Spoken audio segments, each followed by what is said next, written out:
ಇದೊಂದು ಅರ್ಥಪೂರ್ಣ ಹುಟ್ಟುಹಬ್ಬ, ಬೇರೆ ರಾಜಕಾರಣಿಗಳಿಗೆ ಮಾದರಿಯಾಗಬಲ್ಲಂಥ ಕಾರ್ಯಕ್ರಮ. ಅಂಥದ್ದೇನು ವಿಶೇಷ ಅಂತೀರಾ?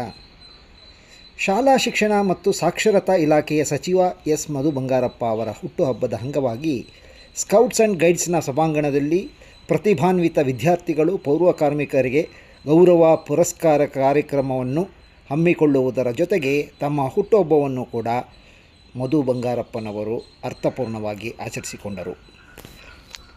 ಸೊರಬ ವಿಧಾನಸಭಾ ಕ್ಷೇತ್ರದ ಅತಿ ಹೆಚ್ಚು ಅಂಕ ಗಳಿಸಿದ SSLC ಪ್ರತಿಭಾನ್ವಿತ 100 ವಿದ್ಯಾರ್ಥಿಗಳು ಮತ್ತು ಆನವಟ್ಟಿ ಪಟ್ಟಣ ಪಂಚಾಯಿತಿ ವಿಭಾಗ ಮತ್ತು ಸೊರಬ ಪುರಸಭೆಯ 60 ಮಂದಿ ಪೌರ ಕಾರ್ಮಿಕರನ್ನು ಶಿವಮೊಗ್ಗದಿಂದ ವಿಮಾನದ ಮೂಲಕ ಕರೆತಂದು ವಿಶೇಷವಾಗಿ ಸನ್ಮಾನಿಸಿ ಗೌರವಿಸಿ ನಗದು ಮೊತ್ತ ನೀಡಿ ಪುರಸ್ಕರಿಸಲಾಯಿತು. ಟೀಮ್ ಸಮ್ಮಿಲನ ಬಳಗದ ಸನ್ಮಾನ ಸ್ವೀಕರಿಸಿ ಮಾತನಾಡಿದ ಅವರು, ನಿಮ್ಮ ಪ್ರೀತಿ, ವಿಶ್ವಾಸ, ಸಂಘಟನೆಗೆ ಋಣಿಯಾಗಿದ್ದೇನೆ. ನಿಮ್ಮ ಆಶಯಗಳನ್ನು ಕಾರ್ಯಗತಗೊಳಿಸಲು ಪ್ರಾಮಾಣಿಕವಾಗಿ ಪ್ರಯತ್ನಿಸುತ್ತೇನೆ. ಈ ಗೌರವವನ್ನು ಸಂಪೂರ್ಣವಾಗಿ ನಿಮ್ಮ ಕುಟುಂಬದ ಹಿರಿಯರಿಗೆ ಸಮರ್ಪಿಸುತ್ತೇನೆ. ನೀವು ಕೊಟ್ಟ ಗೌರವವನ್ನು ಪೌರ ಕಾರ್ಮಿಕರಿಗೆ ಅರ್ಪಿಸುತ್ತೇನೆ. ತಂದೆಯವರನ್ನು ಬಹಳ ದೊಡ್ಡ ಮಟ್ಟದಲ್ಲಿ ಬೆಳೆಸಿದ್ದು ನಿಮ್ಮ ತಂದೆ ತಾಯಿಯವರು ಎಂದು ಅವರು ಸ್ಮರಿಸಿಕೊಂಡರು.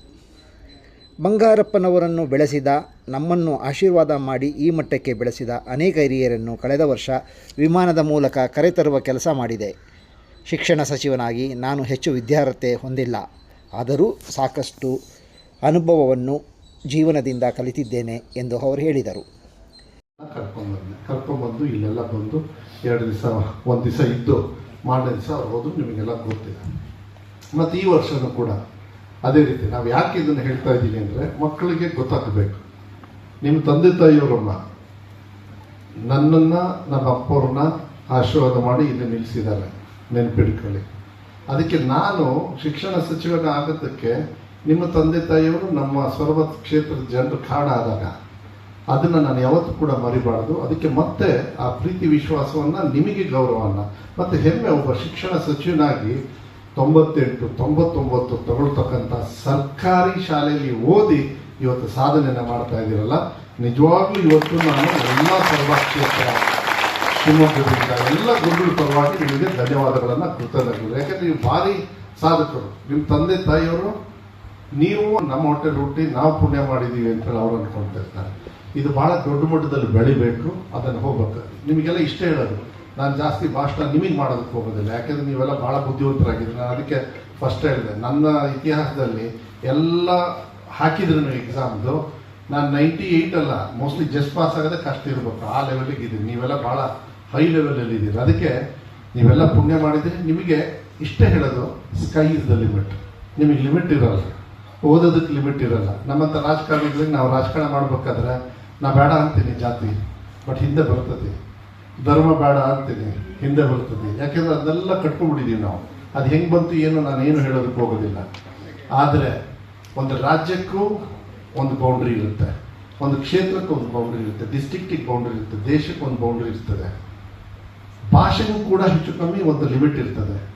ಆದರೆ ಎಜುಕೇಷನ್ನಿಗೆ ಯಾವುದೇ ಬೌಂಡ್ರಿ ಇರಲ್ಲ. ಅದನ್ನು ಮಕ್ಕಳು ನೀವು ಅರ್ಥ ಮಾಡ್ಕೊಳ್ಬೇಕು.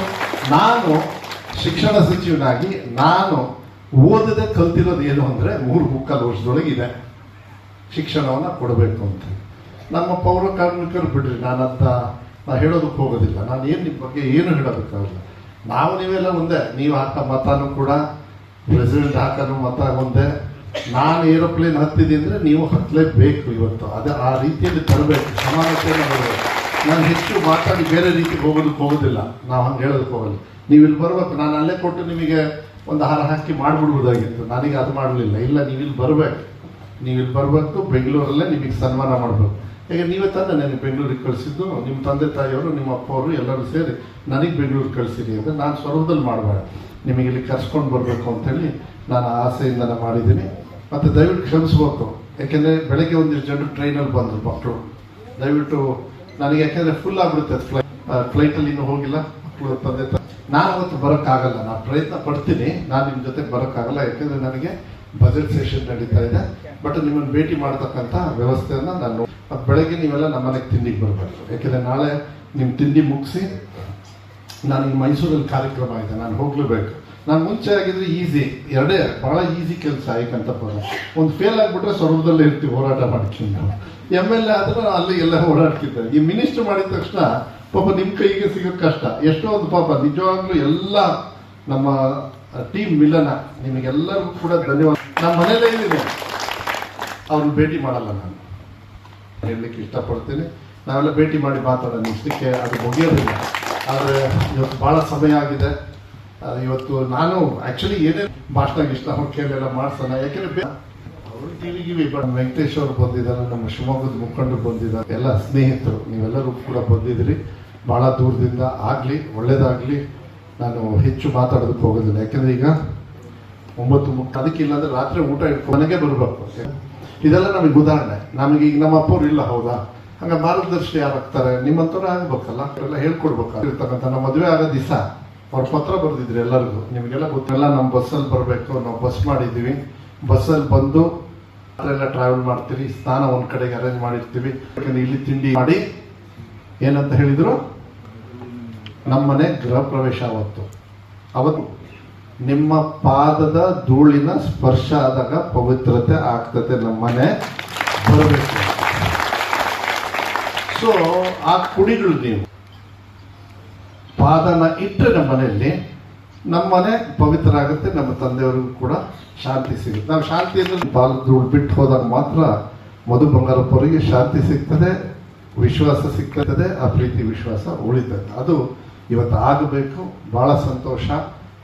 ನಾನು ಕೂಡ ಒಬ್ಬ ಶಿಕ್ಷಣ ಸಚಿವನಾಗಿ ಭಾಳ ಕಷ್ಟಪಡ್ತಾ ಇದ್ದೆ. ನಾನು ಒಬ್ಬನೇ ಕಷ್ಟಪಡೋದಲ್ಲ, ನನ್ನ ಟೀಚರ್ ಕಷ್ಟಪಡೋರು, ಸುಜಾತಕ್ಕ ಕಷ್ಟಪಡೋರು, ಸರ್ರಿ ಹೊಡಿತಾ ಇದ್ರು. ನಮ್ಮ ಅಕ್ಕ ಏನು ಮಾಡೋದು, ನಂಬರ್ ಬರಲ್ವೇ ನಮಗೆ, ನಮ್ದು ಲಿಮಿಟ್ ಇರ್ತದೆ, ಅದ್ರ ಮೇಲೆ ಆಗೋದೇ ಇಲ್ಲ, ಏನು ಮಾಡೋಕ್ಕಾಗಲ್ಲ. ಆದರೆ ಗುರುಕುಲ ಬಂಗಾರ ಅಂತ ಹೇಳಿ ಕೊಟ್ಟಿದ್ದಾರೆ ಅಂತ ಹೇಳಿದ್ರೆ ಅದನ್ನು ನಾನು ಒಂದು ಬೇರೆ ರೀತಿಯಲ್ಲಿ ಸ್ವೀಕಾರ ಮಾಡ್ತೀನಿ. ಅಂದರೆ ನಿಮ್ಮ ಸೇವಕನಾಗಿ ನಾನು ಸ್ವೀಕಾರ ಮಾಡ್ತೀನಿ.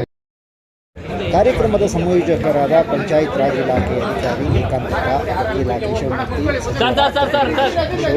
ಸೊರಬ ಬೆಂಗಳೂರು ನಿವಾಸಿಗಳ ಮಧು ಬಂಗಾರಪ್ಪ ಕಾರ್ಯಕ್ರಮ ಕರ್ನಾಟಕ ರಾಜ್ಯದ ಮಾಜಿ ಮುಖ್ಯಮಂತ್ರಿಗಳಾದ